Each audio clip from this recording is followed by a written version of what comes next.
Assalamualaikum warahmatullahi wabarakatuh. Kami peserta Latsar CPNS Angkatan 25, kelompok 1, Ganjil, dari Kabupaten Hulu Sungai Tengah.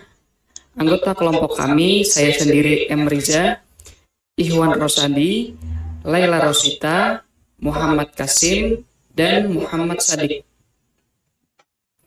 Kami akan menganalisis isu-isu global yang ada di Indonesia, yaitu isu pandemi COVID-19. Latar belakang, Indonesia masih bergelut melawan virus corona hingga saat ini, sama dengan negara lain di dunia. Jumlah kasus virus corona terus bertambah dengan beberapa melaporkan kesembuhan, tapi tak sedikit pula yang meninggal. Usaha penanganan dan pencegahan terus dilakukan demi melawan COVID-19. Kasus virus corona diketahui lewat penyakit misterius yang melumpuhkan kota Wuhan, Cina. Tragedi pada akhir 2019 tersebut terus berlanjut hingga penyebaran virus corona mewabah ke seluruh dunia.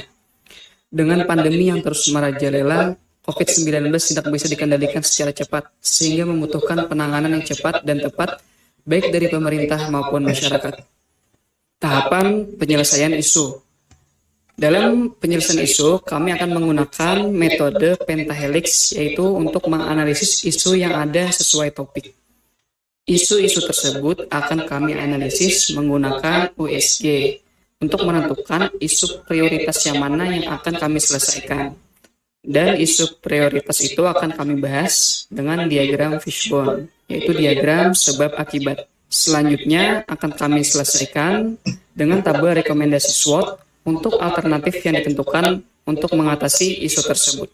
Nya akan disampaikan oleh Saudara Ihwan Rosadi. Saya akan menjelaskan metode pentahelix. Metode pentahelix yaitu kolaborasi lima unsur subjek yang meliputi government, akademik, community, bisnis, dan media. Yang pertama, ketidakmampuan pemerintah dalam menangani COVID-19 mengakibatkan lumpuhnya sektor perekonomian. Yang kedua, di tempat usaha yang kurang memperhatikan protokol kesehatan membuat PHK massal terjadi akibat terjangkitnya COVID-19. Yang ketiga, terjadinya ketakutan masyarakat terhadap vaksin akibat isu swab yang terjadi. Yang keempat, penyebaran hoax dari media membuat kurang antusias masyarakat dalam mengikuti rapid test. Dari bidang pendidikan,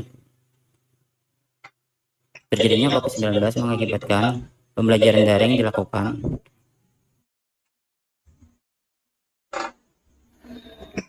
Kemudian ketika kelima isu tersebut telah ditentukan, maka akan dianalisis untuk menentukan isu mana yang akan menjadi prioritas dalam topik pandemi COVID-19.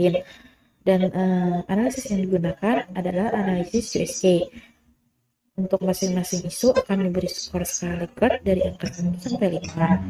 Untuk isu pertama vaksin, urgensinya 5, seterusnya 4, GERD-nya 4, dengan total nilai 13. Yang kedua adalah pembelajaran jarak jauh, urgensinya 4, seterusnya 4, GERD-nya 3, total nilai adalah 11. Yang ketiga adalah PHK massal, urgensinya 4, seterusnya 4, GERD-nya 4, total nilai 12.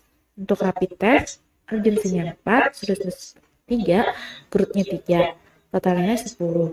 Dan yang terakhir, lumpuhnya sektor perekonomian, urgensinya 5, seterusnya 5, GERD-nya 5, dan total nilai ada 15.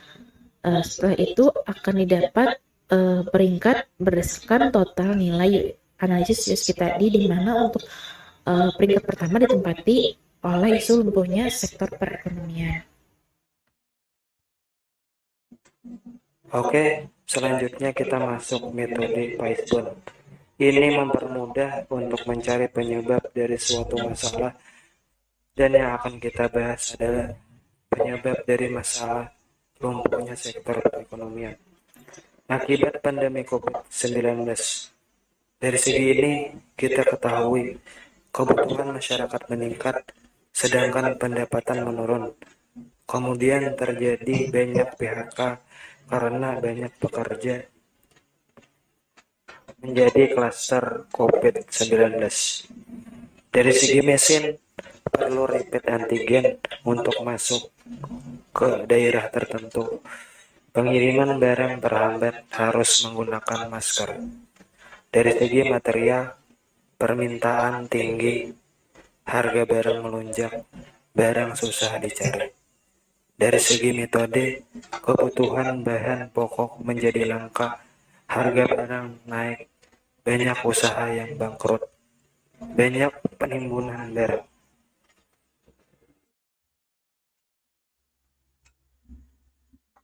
Setelah kami menemukan penyebab dari masalah tersebut melalui fishbone, setelah itu kami menuangkannya dalam bentuk tabel rekomendasi alternatif penyelesaian sebagai berikut.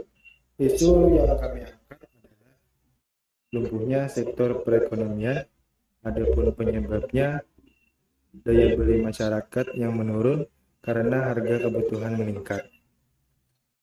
Alternatif pertama, memberikan pelatihan bagi pelaku UMKM. Tahapan setiap alternatif yaitu mendata UMKM yang terdampak pandemi, memberikan pelatihan usaha kecil yang dapat dilakukan pada saat pandemi COVID, memberikan pelatihan tentang cara pemasaran produk secara online. Hasil yang diharapkan adalah agar UMKM yang terdampak pandemi dapat bangkit dan dapat memasarkan produknya secara luas. Alternatif yang kedua, membuat usaha kreatif. Tahapan setiap alternatif yaitu mencari peluang usaha yang dibutuhkan saat ini, mengumpulkan sumber daya manusia yang ada, manfaatkan sumber daya alam yang ada di sekitar, membuat produk inovasi yang dibutuhkan saat ini, dan pasarkan dalam bentuk yang menarik.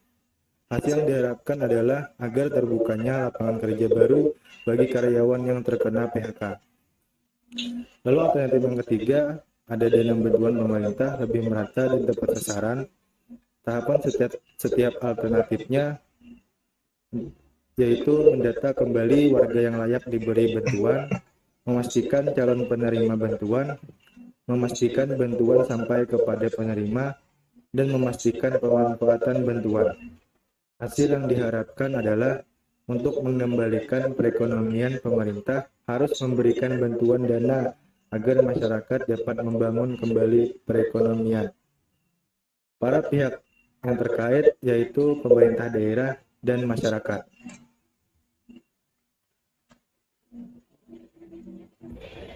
Demikian hasil presentasi dari kelompok kami dari peserta Latsar CPNS tahun 2021, Angkatan 25, Kelompok 1, Ganjil, Kabupaten Hulu Sungai Tengah. Terima kasih. Assalamualaikum warahmatullahi wabarakatuh.